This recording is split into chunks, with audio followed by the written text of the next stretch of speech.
Just for today, everything's okay, everything's okay. Never comes again, another day like yesterday. Just for today, everything's okay, everything's okay. Good morning, everybody. I'm going to do an impromptu episode. Actually, all of the episodes of JS Wonder are pretty much impromptu in the sense that I don't do any of the things that they recommend. I don't sit down and write out talking points or plan anything specifically.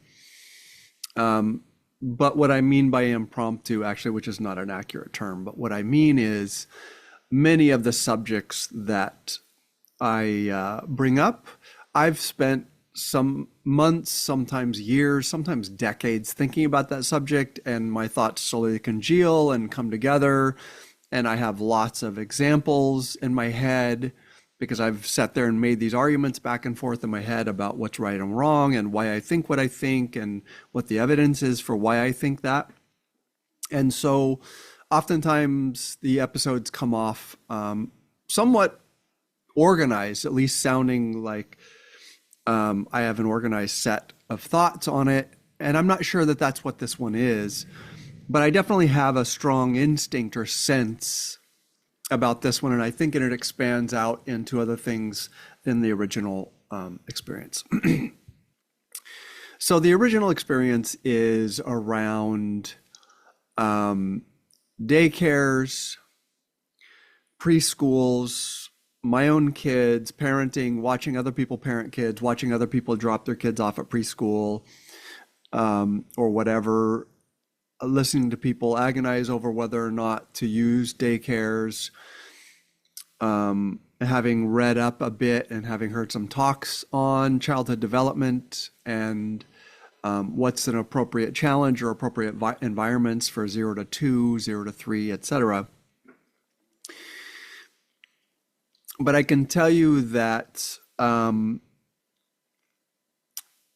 anyway, so you can see my thoughts are not super clear, but it's not really about preschools. So I'll give you the example and then I'll draw back to the more abstract thought on the situation in which I think that we do this one move in many, many ways and with many, many things in society.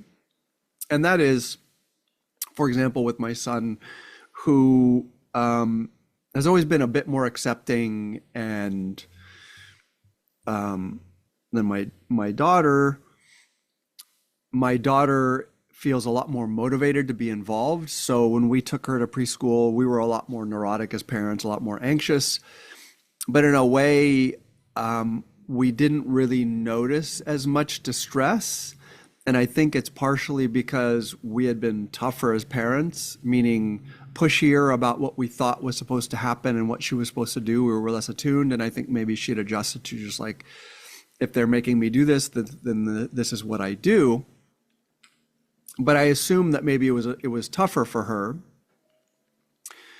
because she's slightly more opinionated than my son is about what happens. My son is super, super just like go with the flow, whatever's happening. He's just doing his own thing. He doesn't care what other people are doing. He can join them. He can not join them. He just likes to do his own thing until he doesn't. And then like, he has an opinion about it. But we've had a few more observable challenges with preschool, partially because of their policies, partially because schools in general, and because we as parents see some distress and some discomfort. So I'll give you specific examples of behaviors, right? The preschool has this agenda, and I don't mean that in a negative way, by which they mean to instill a sense of confidence and independence in these 3-year-olds, right? So if my son is starting when he's 3, so like 3 and 4, they do preschool, then 5, it's kinder or transitional TK, and then first grade, whatever, right? So the schools have this agenda, and we had our kids and my son in a wonderful preschool. We love this preschool. If we are going to take our child and drop them off somewhere for 5 or 6 hours with other adults and other kids, this is really the only place I would ever want to do it. We researched extensively. They have a really, I think it's the Reggio system, but they have really implemented just a beautiful, beautiful exploration of materials and art and cooking and food, and have a very relaxed environment with a lot of very attuned teachers. But they have an agenda, right? And their idea and their agenda is to instill confidence and independence, et cetera, et cetera. So when you bring your child in, often, any number of teachers will say, "Oh, we see you building some confidence. Let's get you on your feet, et cetera, et cetera." So they're sort of like hinting, don't carry your child in because you're encouraging this dependence, and, it's going to help them feel more confident if you start allowing them to walk in on their own, et cetera, et cetera. And when I would take my daughter on walks, another example, we had a nanny and my wife and other people would be like, well, I would carry my daughter. Like, we would walk together. I would carry her. We'd sort of hug and snuggle, and I would point stuff out. Like, look at that. Oh, look at that spider web. And oh, wow, that cloud looks like this, blah, blah, blah. So we just had daddy-daughter time. And there were lots of people who had opinions about that. It's like, well, if she's getting exercise, you should be having her walk and hold your hand. And so that, society has all these agendas about, and again, I don't mean agenda that they're like these mean people who are like, can't wait to do something bad to your child. It is that they have this built-in assumption about what should happen. So here you come to the more abstract point. Well, okay, before we get there, first let me tell you what my response is to this. I don't mean this personally, but I'm a very independent person, and it might be healthy, it might be unhealthy, but I don't give a rat's ass what anybody thinks. I just don't. My father was that way. My mother was that way. I was raised in a culture that is very, very independent and really believes in your own right to your own way of living your life, et cetera, et cetera. And you take your lumps and you take the consequences of what you choose to do, but you get to do what you decide to do and what you think. And so, if my former nanny dropped little hints about like, well, she should probably be walking, blah, blah, blah. I'm like, I don't give a fuck what, like, I am snuggling with my daughter and we're having this really special time, and you can have an opinion about what you think it means, but I don't give a rat's ass that you think I should put my daughter down. Like, when I go out for a walk, if my daughter is like snuggling up with me and I'm carrying her 2/3 of the time and we're talking and pointing things out and her head's close to mine, blah, blah, blah, go fuck yourself. Like, you can have an opinion about what you think is better, but I promise you, me having that time with my daughter is better. It's way better. It's better. Okay. So, okay, that's how I feel as a human being, as a father. Like, don't get in my business. I'm going to snuggle with my kids. My kids are going to feel loved. They're going to feel close to me. I'm going to feel close to them. And as a therapist, I know that kids have an internal biological drive where they're going to drive towards independence. And there's going to come a time in a day when they're going to be like, get away from me, Dad. Why can't I do this? Why do you have to come with me? No, don't tell me what to do. Blah, blah. They are going to drive towards independence, and they're going to do it with even more confidence and even more of a calm nervous system because of all the healthy attachment and connection. Right? This is borne out by data. But you can disagree with me on that, right? That goes along with the cry it out method of like, well, you know what? It might really scare the parents. For people who don't know, the cry it out method is when you're sleep training. It's really hard because your child doesn't want to sleep in a room by themselves. They don't want to sleep in their own bed by themselves. And so at a year or a year and a half or whatever it is, some people believe in putting your child in the room, putting him in the bed, giving him a hug, saying, I love you, and stepping out of the room and just letting him cry and cry and cry and cry. And maybe you poke your head back in and go, Daddy's here, Mommy's here, you're okay, right? So maybe you're trying, but essentially what you do is you allow them to be distressed until they're exhausted from it and they fall asleep. And then slowly they become habituated to falling asleep. Now, I'm not an expert in this, but I'll tell you as a therapist, but also as a parent, what I think this is. The fact that you can distress a child into silence and them just adjusting to whatever crap you handed to them doesn't mean shit, right? Doesn't mean anything. And I'll share with you one of my own personal experiences that was very damaging and very difficult is, my mother mostly always remembered to pick up my younger brothers. My older sisters by that time had cars or whatever. But there was this whole period of a couple years where magically both my mother and father would very often forget to pick me up from school. So I'd be sitting there for like 20 minutes, half an hour, 45 minutes with the football coach going, John, you need to make a phone call, like what's going on? And I even at some point I would walk outside the driveway and go halfway down the block and sit on the curb because I felt bad for the coach because I knew he wasn't going to go home as long as he thought one of his football players was sitting there. This was in middle school.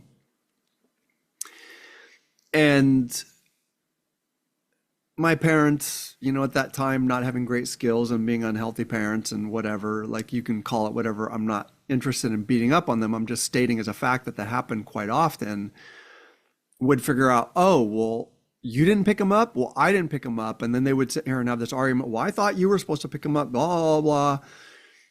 And my mom would then race over and pick me up, or my dad would, or, occasionally I would have already started walking half a mile up the road towards our house, which was 8 miles away. Needless to say, this was a very unpleasant experience, and I felt a lot of grief and loneliness, and I felt very abandoned, and it was a very damaging experience. And when my mom would pick me up, she would always say, well, are you okay? And I'd be like, yeah, I'm fine.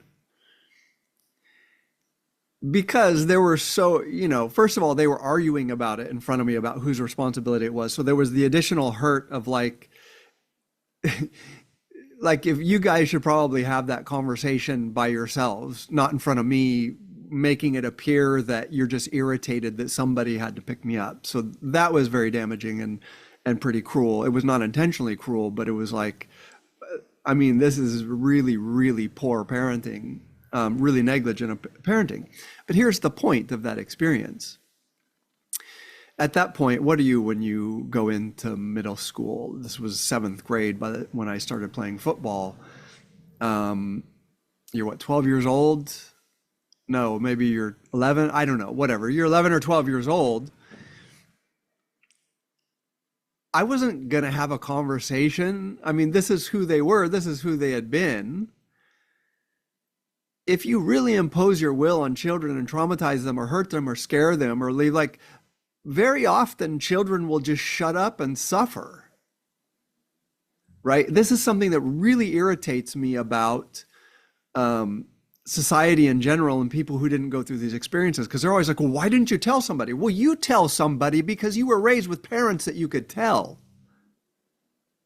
That's why you have that instinct. But there are lots of people who know that there's nobody to tell and it wouldn't matter if you did, because nobody's going to do anything about it, or they're going to gaslight you, or they're going to be like, well, maybe you're the problem.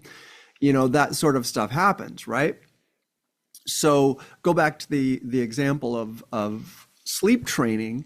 The fact that you can abandon your child and make them feel really, really scared, and they will exhaust themselves crying and fall asleep and then learn that's just the way it is, doesn't mean it's a good idea at all. Now, I can't prove to you that that's true. I'm just a parent. I have my instinct. I've had my childhood experiences. Maybe I'm biased. Maybe I'm using my childhood trauma to whatever, right? I don't have any deep interest in making you believe that it's wrong to use cry it out. My wife and I didn't, and we lost enormous amounts of sleep, and sometimes it was threatening to physical health. Sometimes it was threatening to mental health. When it was with my daughter and I was like trying to get up as often as my wife, I know I lost a couple clients just because I was coming in so exhausted and overwhelmed and sleep deprived that they could just tell that I wasn't there, even though I was trying to fake being there. And I had an intake where a client just sort of bailed and was like, I don't think you're my therapist. And I had another case where I became a little judgmental and maybe irritable, and the client called me on it, and they were right. But it was basically because I was so far past my coping skills, because we insisted we're not going to do cry it out. We're going to care for our daughter. And if she wakes up and she's scared, one of us is going to wake up and we're going to spend time where we're not going to let her sit in a dark room and feel scared. So that's what we did. And I'm not trying to prove to you that that's the right thing to do, but it is the direction my instincts go and I choose to do it. And yes, there's a real cost. So I'm using the example of my middle school experience to go, the fact that you can traumatize a child and they're silent about what they experience, that doesn't mean anything. The more traumatized a child is, the less they talk about it. They'll act it out. They'll develop ADHD, anxiety, depression. They may have aggression. They may become really introverted and avoidant. Like, there's all kinds of shit that happens, but they don't go around talking about it because it requires the kind of parents who have established a history of their child being able to talk to them and to express their needs to them, that inculcates that instinct in that child. So the children who would talk about it already have the parents who are attuned to their needs. The children who don't talk about it don't, because they have the parents who are not attuned to their needs and are not going to be. And in fact, often will gaslight them. If they show up with needs, the parents will be like, oh my God, you're so sensitive, and well this and well that, and blah, blah, blah, which were many of the accusations of my childhood, even though my parents were fairly routinely just not showing up to pick me up from middle school, right? So here comes the more abstract thought or message.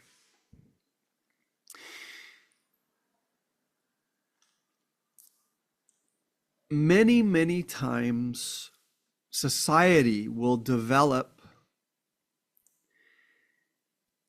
an expertise. There will be people who develop a profession, a whole institution built around solving an adult or a societal problem, and they'll train people and develop theories of thought and ways of doing things that solve a problem by training children to be okay with things. But we refuse to acknowledge that the truth is it's an adult problem. And we just don't know how to solve our own problem. And I don't blame us for that. Again, I'm fairly privileged, right? Like, I have a wonderful job. I can make my own schedule. If I'm truly, truly exhausted, I'm the boss. I can cancel some clients and not come in during the day. Right? I mean, I need to make money, but so I lost a couple clients, but it's not the same thing. There are some parents out there working 60 hours a week who have absolutely no choice, and they're barely scraping by. And so they have a problem, and their problem is they need their kid to sleep. So I'm not judging them. I'm not going, oh, you jerks are just putting it on the children. But what I'm saying is that we as a society don't acknowledge that we take these societal problems and these adult problems, and we develop institutions and professionals whose expertise, the better they get at it, really what they're getting good at is hiding the fact that this is actually a social problem, not a child problem. And they get really good at manipulating children into participating in this. And when they succeed at manipulating children into participating in this, they say, well, this is actually good for them. Is it? Is it good for them? Is it? You should seriously question that. When I was a kid in an older generation, it was like kids often didn't go to school till first grade. I didn't go to school till first grade. And when I went to grad school, I crushed it. I graduated with a perfect 4.0. They didn't have programs where you got higher than that, but I was doing everything. I was volunteering. I was doing all the things that you would end up having a sterling record. I didn't have educational problems. My youngest brother is a nuclear physicist, right? Like we were raised in an environment. Both of my older sisters are intelligent. You know, they finished some level of college. But we develop this belief system of like, well, it's about socializing them. About yeah, maybe if we create a whole society where we as a society need kids to be heavily socialized and to be okay with being separated from their parents and be okay with having to navigate sharing with kids they don't know and developing relationships to other, you know, adults, teachers, and a whole organ. Like if we develop a society in which we need that in order to go to work, but the problem is we convince ourselves that it's good for the kids. And that the professionals who are really good at manipulating and helping our kids transition through that thing, they're really good at it. That really shows you that that's healthy for them. No, it doesn't. No, it doesn't. Now, I don't blame parents. I am one of the parents. We have to have two working parents. We have to. We wouldn't survive if we didn't have two working parents. I watched my wife literally agonize. I mean, it was torturous for her. The conflict between who she was as a hard-charging professional. She's a very successful real estate agent on the west side of Los Angeles, high-end commercial and residential. But that's who she was. She was like highly successful. And then there was this huge conflict of like, but I need to be home with my kids. I need to take care of my kids when they're 4 months and 6 months and 1 year. Well, guess what? If you look at the data, that is what kids need. So I'm going to make a statement here. If you have to put your kid in daycare when they're 1 or 2, I don't blame you. But let's not pretend it's the best thing for the kid. It's not. And sometimes it's really not good. I went to, Dr. Hamilton has a podcast. He's our kid's pediatrician. He also has a really good podcast called, I think it's Where Kids and Culture Collide.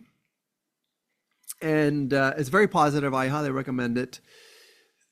But he had a talk at his house that he invited us to where an author, and I apologize, I don't have this. I told you I'm like totally winging it this morning. Where he had an author come who talked about it. She was, I think, in an LMFT, who had compiled tons of data, medical data, sociological data, psychological data, et cetera, about kids' development, like brain development, the development of attachment to their own parents, and et cetera. And her message was simple. Like, if you have to, you got to do what you got to do. But children need their mothers the first 2 years of life. They need their fathers. Like at the most, maybe an auntie should take over. And again, this is coming from someone that we've had nannies since our kids were like 6 months old, and good ones, right? No complaint about the nannies. It's just that it's not good. Period. It's not good to hand off the care of a 6-month-old to someone who isn't a family member who's doing it for pay. They can be the most wonderful person on the face of the planet, but it's not the best outcome. It doesn't create healthy attachments. It encourages anxiety. It encourages fear. It encourages a sense of abandonment. We did it right? We don't have a choice. But what I'm saying is there are all these situations where society has societal problems because we get momentum and things start going. 100 years ago, 200, like whatever, it was like there was one working parent who paid the bills, and then there would be a parent who cared for the kids. And then because through the Industrial Revolution and through the digital revolution, et cetera, and excuse me, getting over a cold, we developed a system where we have to have two working parents. I don't blame you for that. That's what we are. But what I'm saying is, can we please stop pretending that it's the healthy thing for the kids? We're doing it because we don't know what else to do and we don't have a choice. But don't pretend that that's the healthy thing. And then in fact, if your kid is not okay with it, there's something wrong with your kid. There isn't. Your kids should be with you for 3 to 5 years of their life, period. Your kids should be with you or a parent who is their parent. The human that they know that's in their house, that goes to sleep in their house, wakes up in their house, helps them make breakfast, takes them to potty, blah, blah, blah, drives them here, disciplines them, sets boundaries, blah, blah, blah. 3 to 5 years, that's what they, biologically, that's what they should have for the best developmental outcomes for that child. The fact that we've set up a society and a system that makes that impossible for parents doesn't mean you should convince yourself that there's something wrong with your child if you see signs that they're not okay with it. And I see signs in my son. He's compliant and he's kicked back and he'll do it, but it's not what he wants to do. He doesn't want to be dropped off somewhere else 4 days a week to spend time with a bunch of other people. They're great. They're amazing. They're the best we could find in this city. And they know what they're doing and they're experts. But partially what they're experts at is they're experts at reassuring parents that that's what you should do. And they're experts at covering over and trying to encourage and elicit behaviors from kids that covers up the fact that this is not the best thing to do.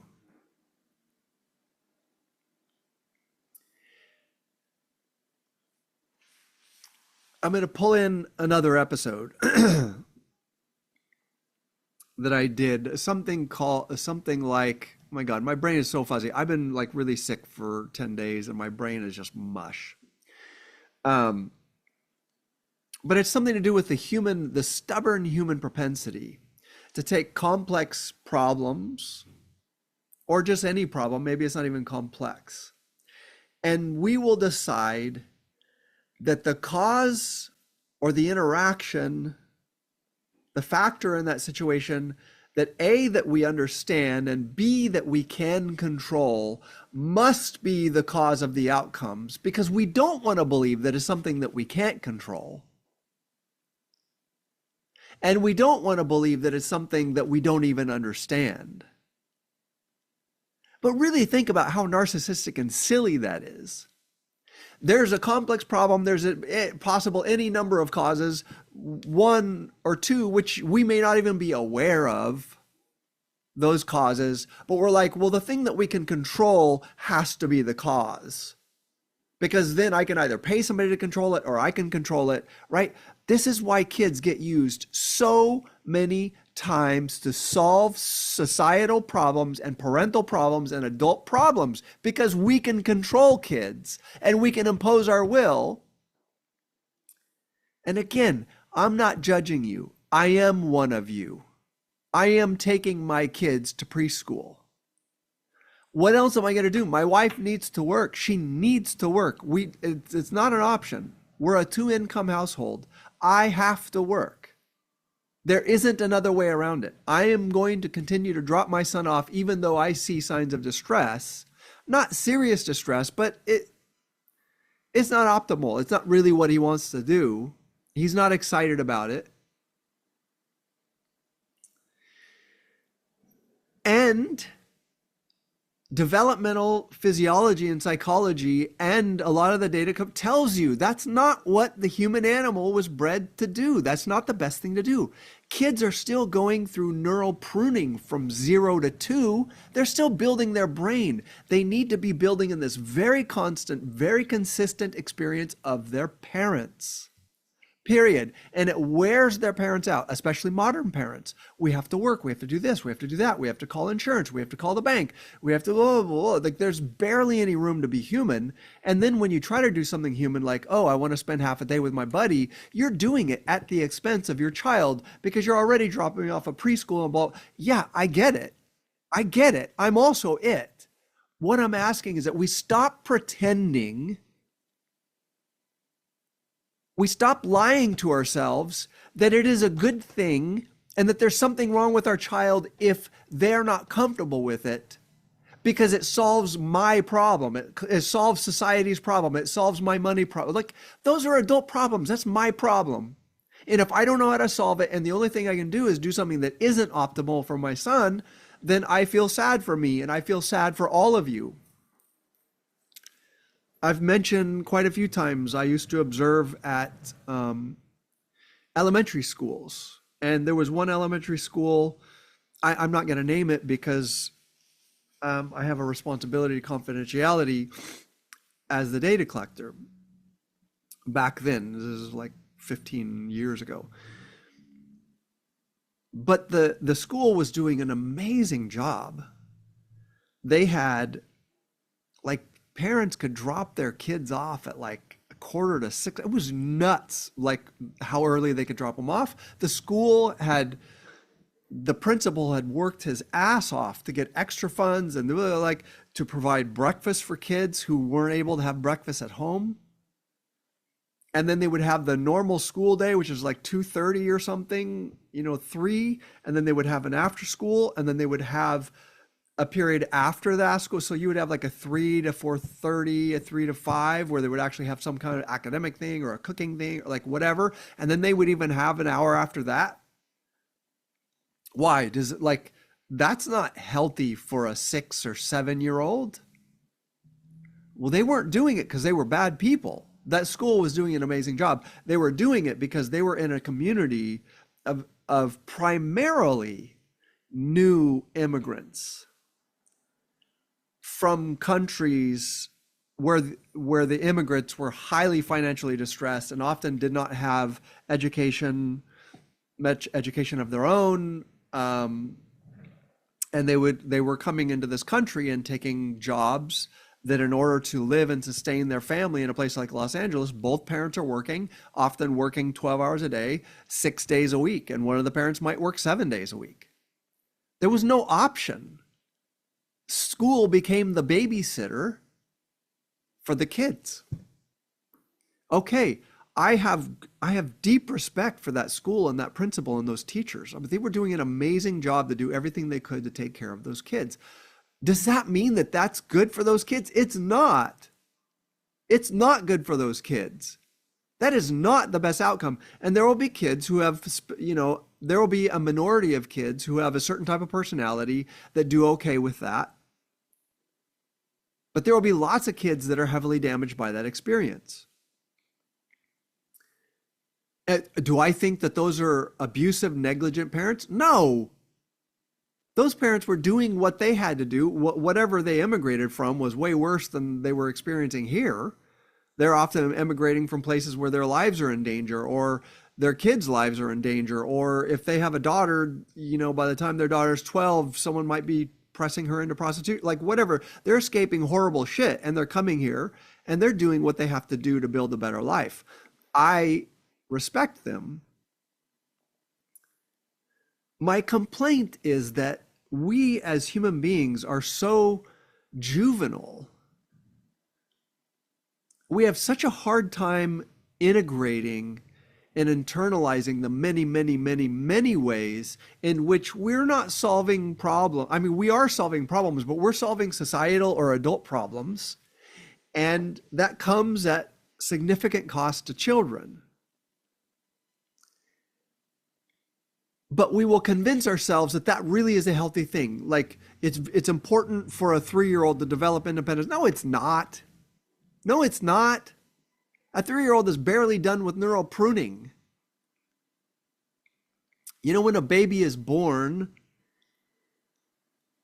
they consider human babies to be born like 6 months to a year sooner than they actually should, because their heads get so big that too many women would die, right? So evolution, right? But that's why it's so important for newborns to have lots of skin to skin intimate contact, because their nervous system's not ready for the onslaught of cold and hot and stimulation of music and this and that, blah, blah, blah. They need all of this containment. That's why you like mummy wrap, like adults, when I would mummy wrap my infants, I feel claustrophobic looking at it, but they love it because they still need the containment, because the truth is they shouldn't be born yet, right?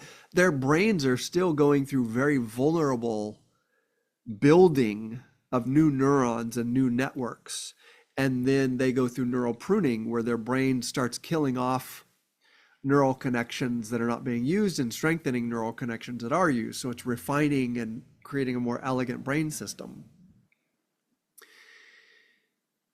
So a 3-year-old isn't far past that.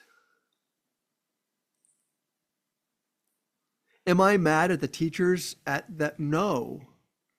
They're doing an amazing job with something that we probably shouldn't be doing with kids. Am I mad at myself and my wife? No, I'm a normal human. I'm doing pretty well. Like, I'm taking care of my family and we have health. Like, okay, I think we're lucky that we have what we have. Am I mad at other parents? No, I'm not judging anybody. What I'm saying is I get tired of watching society and adults sell themselves on a thing being healthy and train a bunch of professionals to learn how to manipulate kids into being okay with things that aren't really okay for them because the parents need it that way. Cry it out. Why? Okay, if you have to do it, but don't pretend that it's healthy. It's not. It's not. It's not good for your kid's nervous system. Now, you might have one kid who has a has a nervous system that doesn't respond much to stimuli, what we call an extrovert. They have their own issues, sometimes not being super attuned to other people's needs and not being as empathetic. That's an extrovert challenge. Introverts, me being one of them, our nervous systems are very responsive. We're very attuned. We're very aware, but also we can be quite anxious and neurotic because we're receiving so much data. So maybe an extrovert won't experience a lot of negative outcomes from that, but they have their own issues. But it's going to hurt lots of kids. And it'll show up later. And then they're going to be in my office, which is fine. This is my job. I love my work. But there's so many ways in which we normalize things that we need to be true. Now I'm going to say this, and I'm going to feel really bad because there's so many, like well over 50% of our society is in this state. It's like divorce. It happens so much, and it needs to happen. Many, many times it needs to happen. They were like, well, if you do it right, and there are the horrible cases where parents are putting their kids in the middle of it and sabotaging the other parent's relationship. And like, there's some really stupid, really horrible behaviors that people employ in those situations, but there are people doing their best. And so we tell ourselves, well, it can really be okay, and it can just be healthy for them to see people make other choices. Yes, if that has to happen, there are better ways for it to happen than not. But the fact that it has become an adult need, like we don't know how to choose spouses and we don't know how to make long-term healthy relationships, like that's a very difficult, complex thing. And the fact that over 50% of our society needs to get divorced, we convince ourselves that it's okay for kids, and it's not. It's not. There are very difficult, very painful outcomes for every child who lives through that.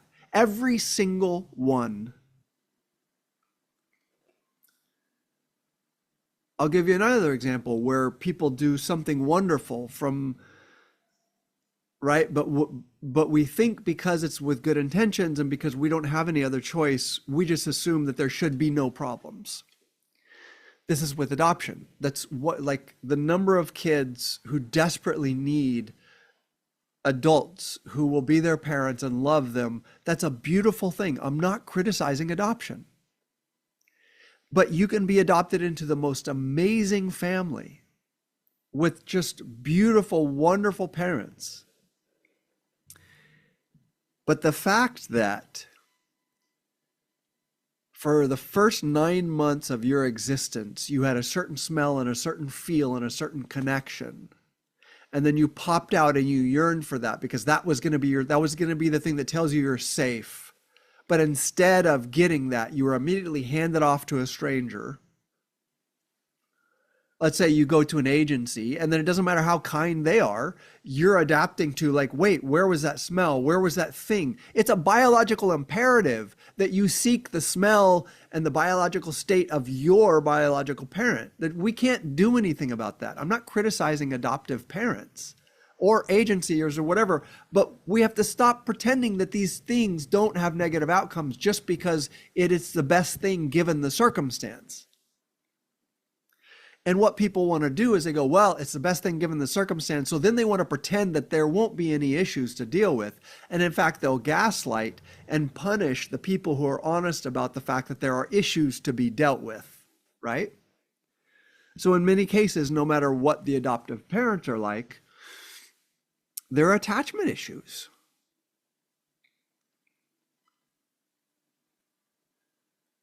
There are real attachment issues for that human. It's unavoidable. Like, what are you going to do? That's not how it's supposed to work. And so there are issues. That doesn't mean that you shouldn't adopt. Like, of course. I mean, there's so many children who, if they're not adopted, are going to live far more horrifying lives. What I'm addressing is, again, with humans, we get overwhelmed. We have a hard time dealing with acknowledging that we're pretty limited. We don't know a lot. We're still at this pretty juvenile stage where we need everything to be black and white. If there is an answer, we need it to be the perfect answer, right? Preschool is an answer to the era we live in where it's very difficult to have one parent work and one parent stay home. It's an answer. That doesn't mean it's anywhere near a perfect answer. That doesn't mean it's the right answer. It's an answer that works. And if you have really good parents, then you're going to have kids with mostly good outcomes, et cetera, et cetera. So again, people get very black and white when I make these kind of arguments, right? Because it's that response where it's like, I need to feel like I'm not doing something wrong. And I can tell you, it's like every time, like I don't even want to drop my son. I want my wife to drop my son off because every time I drop him off and I see his hesitation and I see that he's doing it because I'm basically manipulating him through it and like, okay, we're going to go in and I'm going to put you down, give you a hug. Daddy's always come back, right? You're going to be okay. Well, I'm just sort of, he's going to comply, but I can see his discomfort. And then I feel really bad. I feel bad and I worry about, I'm doing a podcast right now because I feel bad about it. And so as humans, we're like, we don't want to feel bad. We don't want to acknowledge that we haven't really satisfactorily solved that problem. And we don't, like, I can't solve it unless I win the lottery and tell my wife, guess what, honey, you don't have to work anymore. Or I don't have to, whatever the solution is, or both of us won't, like, whatever. Unless that happens, next year he's going to still be going to preschool and we'll be more adjusted to it, and et cetera, et cetera.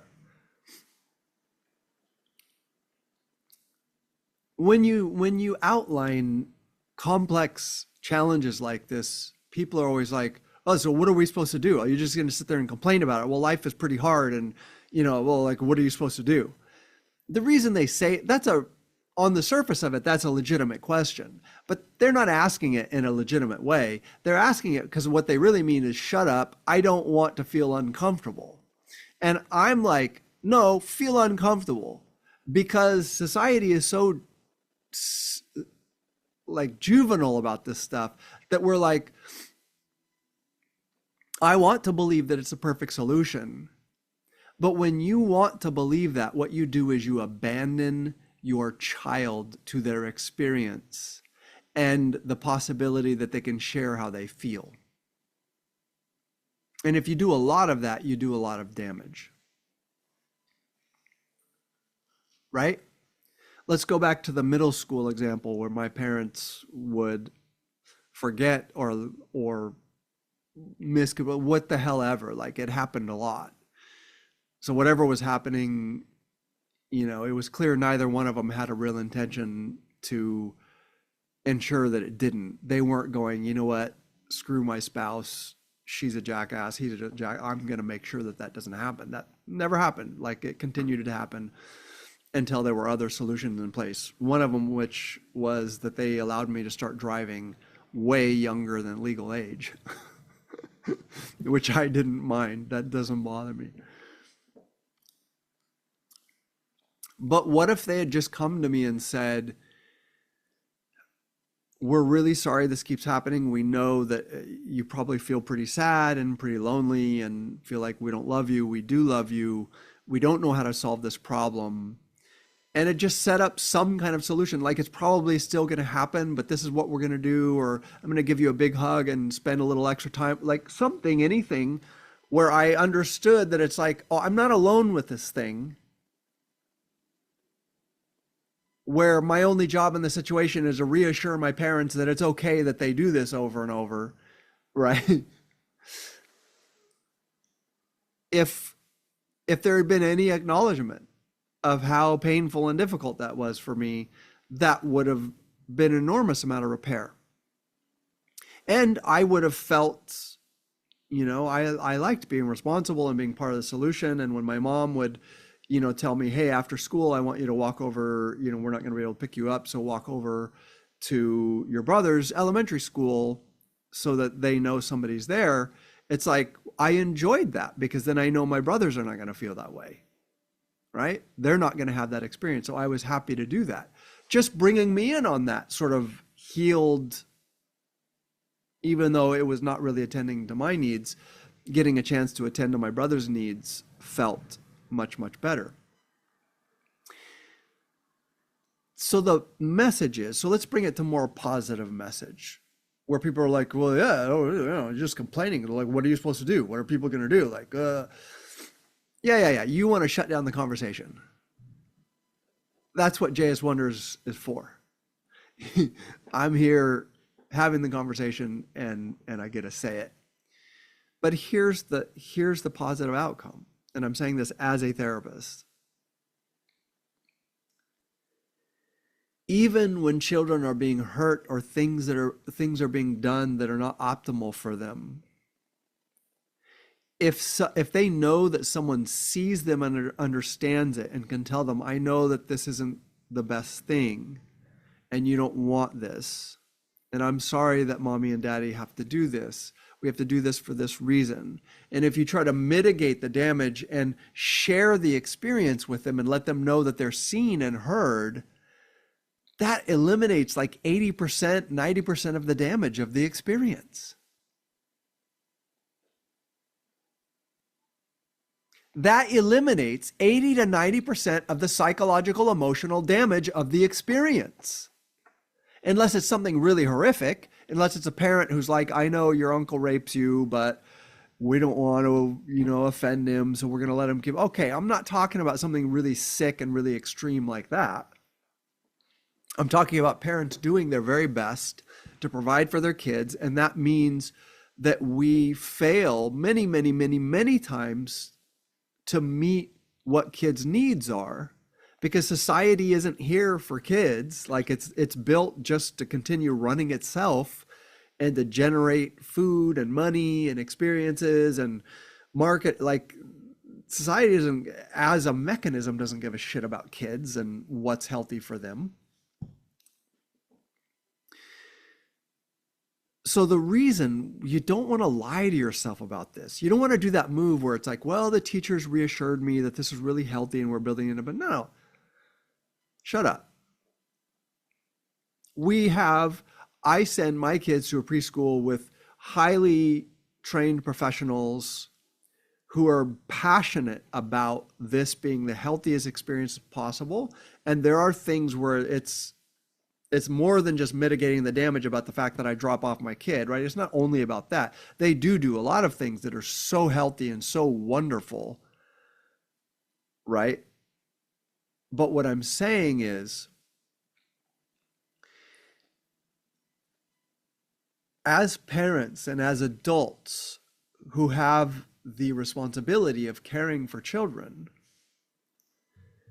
and raising children in an environment, when we do this simple juvenile move of going, well, I feel uncomfortable because I need this to be this way, right?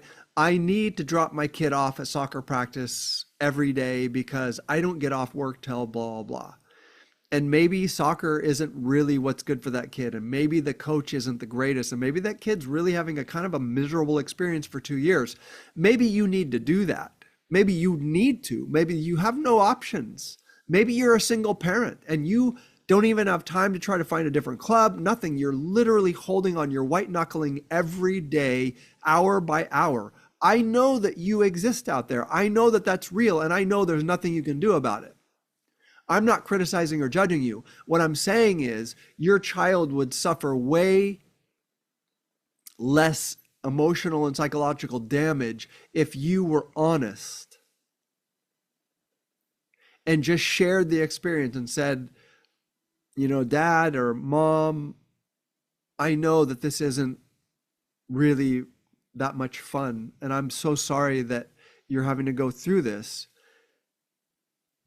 I want differently for you, but for now, I need for you to go. Unless they're like abusing you or hitting you or like calling you names, I need you to go. And I know you're not having the most fun, but I don't get home from work.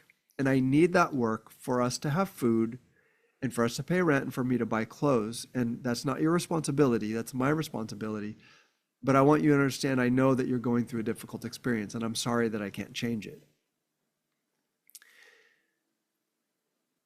That causes way less psychological and emotional damage than the parents who feel so bad and feel ashamed that they gaslight their kids and go, well, I don't know what your problem is. I always loved soccer. It was one of the best experiences I ever had. But what difference does it make?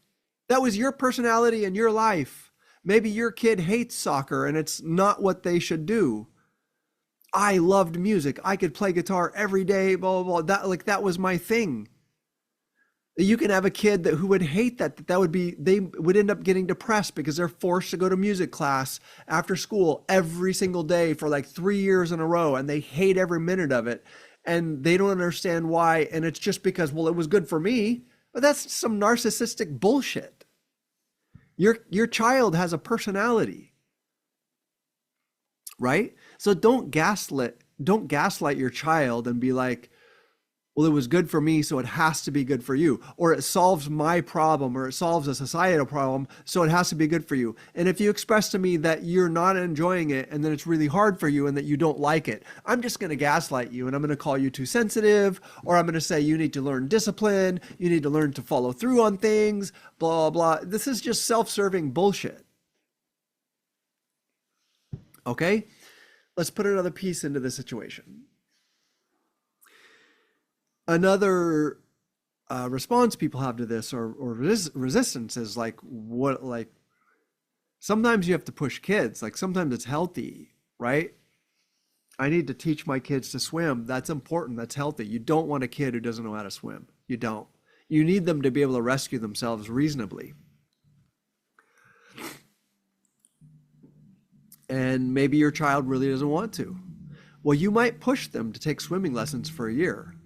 But be honest with them. I know you don't like this, but it's very important because there are lots of cases. We go to the beach, there are things that happen that you're around water. And if you got swept away, I need to know that you could stay afloat and swim for at least 10 or 15 minutes so that we can come rescue you.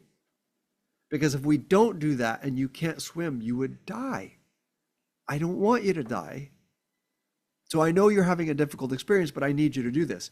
Yes, there are cases where parents have to impose their will and push a child to overcome a challenge. Be honest with them.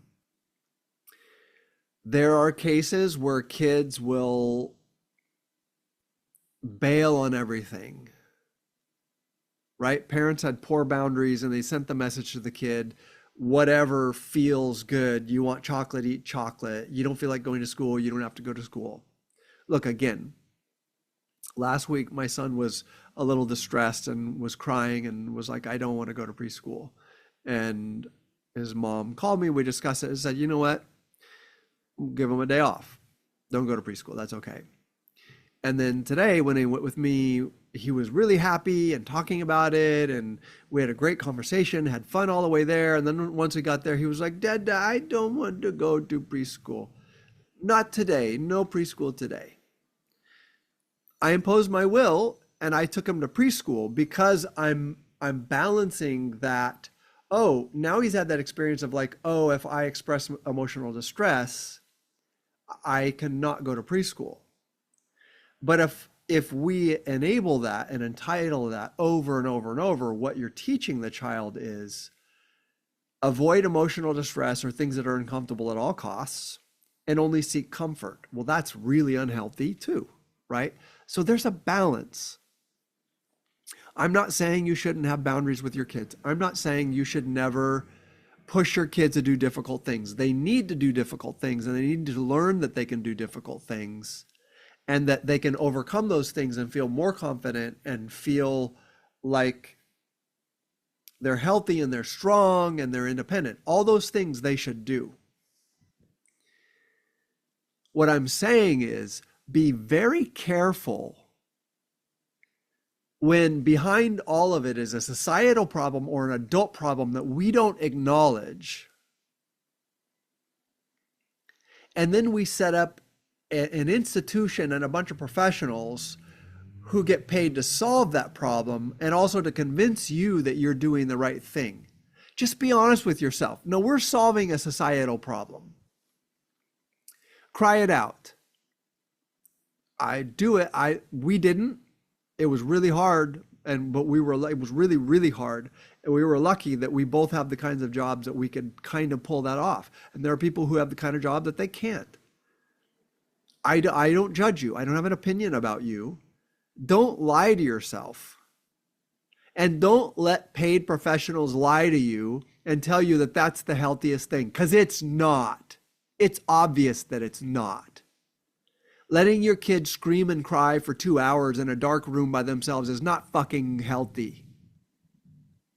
And the fact that you can do that for 3 days and then that their nervous system learns to exhaust itself and overwhelm itself with cortisol and whatever, and then they end up becoming habituated to just kind of falling asleep. Get bent. That's some bullshit. You know it's bullshit. I know it's bullshit. Everyone knows it's bullshit. We do it because we don't have any choice, and that's okay. I don't blame you for not having a choice. I blame all of us for lying to ourselves about it and then gaslighting our kids and telling them that it's really the best for them. It's not. Dropping my son off at 3 years old at a preschool is not the best for him. It's solving a problem my wife and I have and that society has. Maybe if I was smarter, maybe more resilient, maybe if I made more money, maybe if I had more courage and just went, you know what, we're going to move to some little town where it doesn't take as much money and we're just going to be locked in. Like, look, we could move to Mexico. We'd be trapped there. I could make enough that we could live a reasonable life and my wife could not work and take care of the kids, but we would never be able to escape because working for pesos doing whatever wouldn't make enough for me to move back to the US or to do anything. We'd be stuck in that system. Right now, we're in a system that we're kind of trapped on the treadmill, but the way the treadmill works is you make enough money. It's extremely expensive to live here, but also I'm expensive, right? And so you're in a case where it's like if we decide to buy a ticket and go somewhere, blah, blah, blah, that money translates into something that is like, oh, you have enough money. We have enough money to go on a vacation, right? So there's some benefits and privileges that come out of that.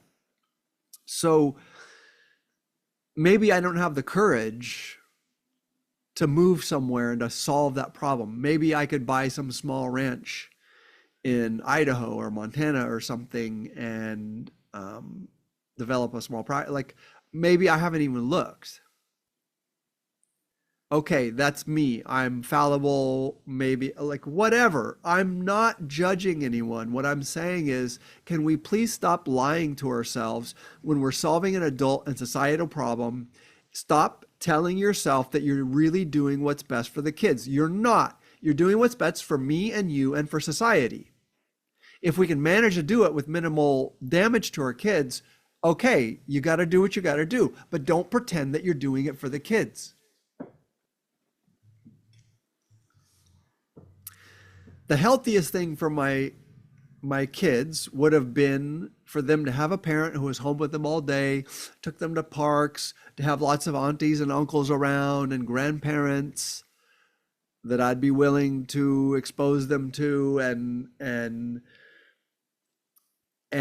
they get to go to an apple orchard and climb trees and pick apples with auntie and uncle and blah, blah. You know, having that as the first 3 or 4 years of their life is absolutely optimal. It's absolutely the healthiest thing you could do for your child. There's nothing better. That's the best thing that you can do. That's not what I'm doing. I'm solving my problems and financial problems by putting my son in a preschool. And we chose absolutely the best one we could find and the best one we could afford. But let's not pretend that it's what's good for him. He's just putting up with it because mom and dad need him to. And there's some really good stuff in it. I'm not telling you all the really good stuff, so it makes it sound really negative. I'm not telling you all the really good stuff that's in it. Okay?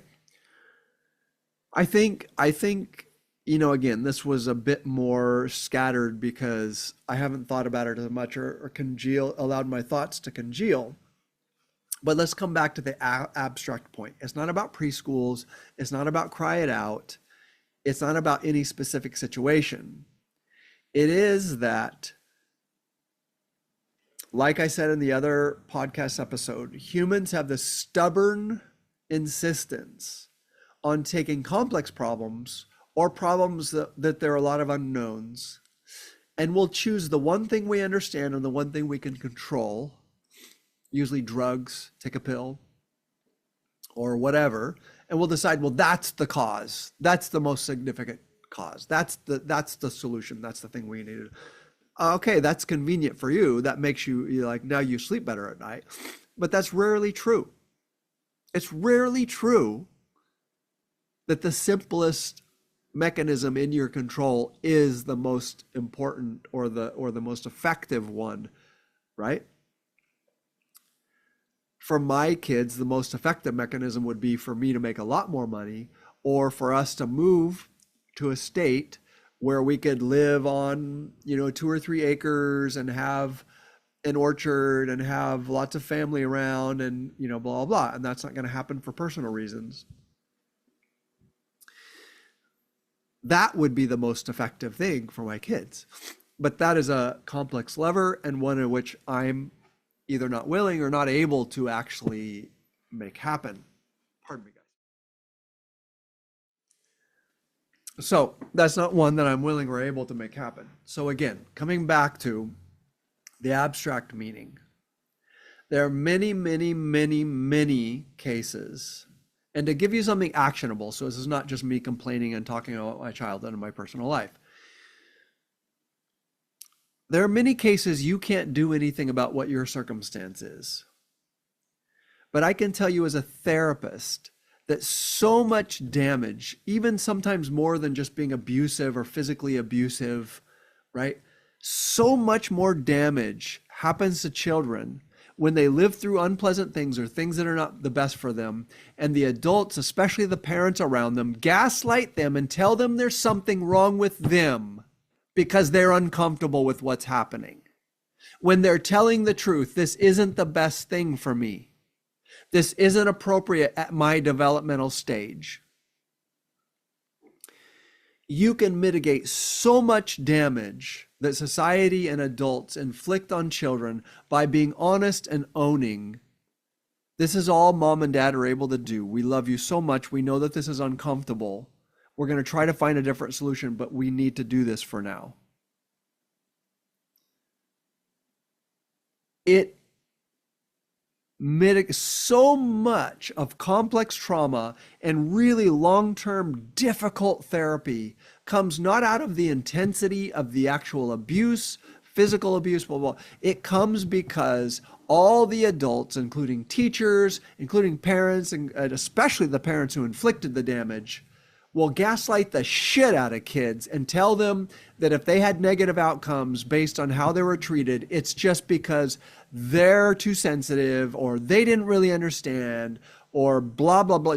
We gaslight the shit out of kids when kids are telling us what doesn't work for them. But we won't listen because we're like at some deep, selfish, narcissistic level, it's like, it doesn't work for me.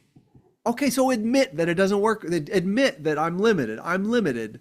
As a father, as an earner, I'm limited. I make as much as I make, and it's not enough for my wife to not work. Okay, that's my problem. That's my wife's problem. It's not my kid's problem, right? So I'm not going to gaslight my kids and be like, well, everyone does this, and you know what's going on. We need to learn how to do this. You're going to build no, bullshit. If my child's uncomfortable with it, they're probably uncomfortable with it because it's not right for them. That's what I'm asking for from you. A, check in situations where your children are uncomfortable, your children, teens, or young adults are uncomfortable, significantly uncomfortable, or have been for a long time and have been trying to tell you or are expressing it in anxiety or depression or acting out or ADHD, like, check. Is this an institution or is this a program or is this a situation where I'm solving a problem, but the truth is if I won the lottery, I wouldn't have to do that?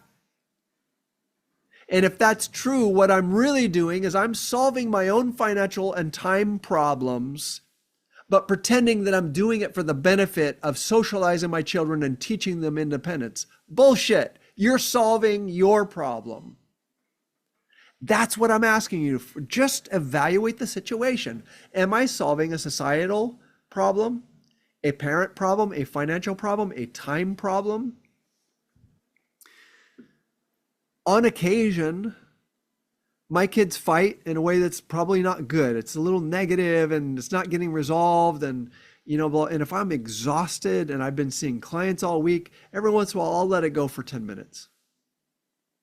I'm like, I'm not jumping up again.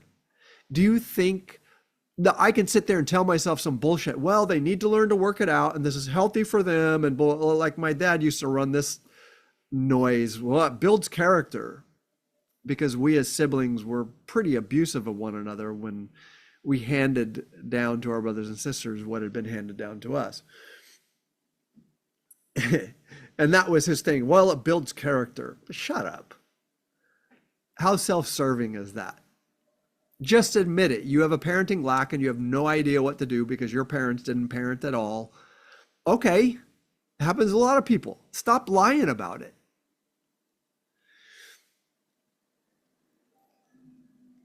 Adults and parents need to own what are adult and parent problems, time problems, financial problems, personal problems, psychological problems, and stop dumping it on kids and stop gaslighting kids when kids show up with the mental health issues that result from limited adults being parents. And we're all limited.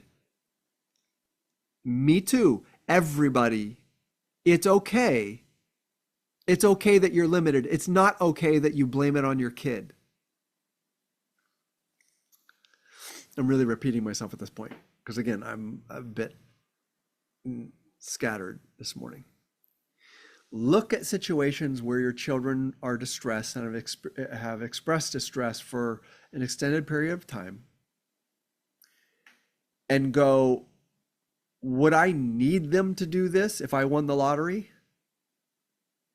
If the answer is no, then you're probably solving some time or financial or adult problem or societal problem and pretending that it's good for the kids, that they're the solution, that them going to this institution or doing this thing or, blah, blah, blah. And one example I gave is you can say anything you want and the data's clear. Early childhood development, it is not the optimal. It is not the best thing. It is not good for them to put them in daycare. And it is not the optimal situation to put them in preschool. They're too young. What they should have is one or two parents at home a lot of the time, aunties and uncles around, cousins around, people who are family, people who are deeply invested in their development and their happiness and their interactions. They should have trees to climb. They should have streams to walk through. They should have dogs to chase. And that should be their life, exploration and curiosity. The fact that we chose a preschool who actually builds a lot of that in and then charges us a bunch of money doesn't mean that that's the right thing. What it means is I'm making some effort to solve a problem that was my problem in the first place, right? So that's a clear case where you can look at that. It's like it's a societal problem. We created a society where most parents, both of them, need to work, and we don't know what to do about the time challenges and the psychological overwhelm that comes from two parents working and trying to be good parents and trying to have enough money and blah, blah, blah. Okay, I don't blame us, but that's our problem, not the kids. And so we created this solution of like, oh, well, you start in first grade. Well, guess what? Now you start in kinder. Well, guess what? Now you start in transitional kinder. Oh, guess what? You have preschool before that. Guess what? You have daycare before that. What the fuck are we saying? What we're saying is we don't have time to take care of our own children starting at 1 or 2. This is bullshit. Don't lie to yourself about what society is doing. Don't lie to yourself about what society is doing. We're solving our problem and pretending that it's healthy for the kids, that we use them as the solution. And then we pay professionals to get really good at trying to mitigate the damage, but don't kid yourself. All right. Enough said. I attempted to make my point in the abstract. Societal problems, adult problems, financial problems, time problems, et cetera, et cetera, et cetera, et cetera. We are limited. We didn't invent society. We don't have control of all of it. We're very, very, don't get overwhelmed and don't get mad at yourself and don't feel ashamed and don't make it about you. Recognize that we have a strong instinct and tendency to assuage our own feelings of limitation and our distress over what we're doing by going instead, well, it's good for them. And then we gaslight them when they express that it's not good for them. Don't gaslight your kids. It's our problem. It's society's problem. It's societal problems. Yes, there are appropriate challenges, but a lot of the things we impose on our kids are for no other reason than we don't have any choice. So we tell ourselves it's good for our kids to get used to the way the world is. That's some cop-out bullshit. Don't gaslight your kids. Just be honest and direct with them. Join them in the experience they're having and tell them the truth. Dad's limited. Mom's limited. We're doing our best and we'll do everything we can to make this experience better for you. Don't lie to yourself and don't send your kid the message there's something wrong with them when they're the ones being honest about what that experience is for them. And there will be some kids who are okay with it. There will be a few kids who absolutely thrive on it. And there will be some kids that it's incredibly destructive. And everybody will try to convince them that there's something wrong with their kids. If you're that parent, there's nothing wrong with your kids. They're not supposed to develop at all the same rate. Some kids will be really slow in certain arenas and they'll look like they're behind and they have a reading problem or they have an intellectual, and then they'll sprint ahead at this point, like blah, whatever. Again, I came out of grad school with the perfect 4.0. I crushed it in undergrad, even though I didn't give a shit and I was poor and traveling half the time. I do really well academically. When I graduated high school, I couldn't solve a division. I couldn't do arithmetic. Stop beating up on your kids. Stop letting these institutions pathologize them, because the institution has a deep investment in their agenda, because they're justifying their presence and they're justifying their job and they're justifying their expertise. Don't let them pathologize your kid because your kid develops at a different pace. This is modern bullshit where it happens way more in big city centers where people see each other a lot more, and other people's kids are going to this school and that gifted program, and you get so scared about your child. Like, but no, there's nothing wrong with your child. Stop letting schools pathologize your child. They have a deep investment in justifying themselves, when in fact, it's just a solution to a societal problem, an adult problem. We don't know what else to do, so we put them in schools. I'm going to have more to say on this subject. I had no idea it would open up such a can of worms, but it has to be a limit. All right, you guys. I love you guys. Have a wonderful day, and I'll talk to you next time. Just for today, everything's okay, everything's okay.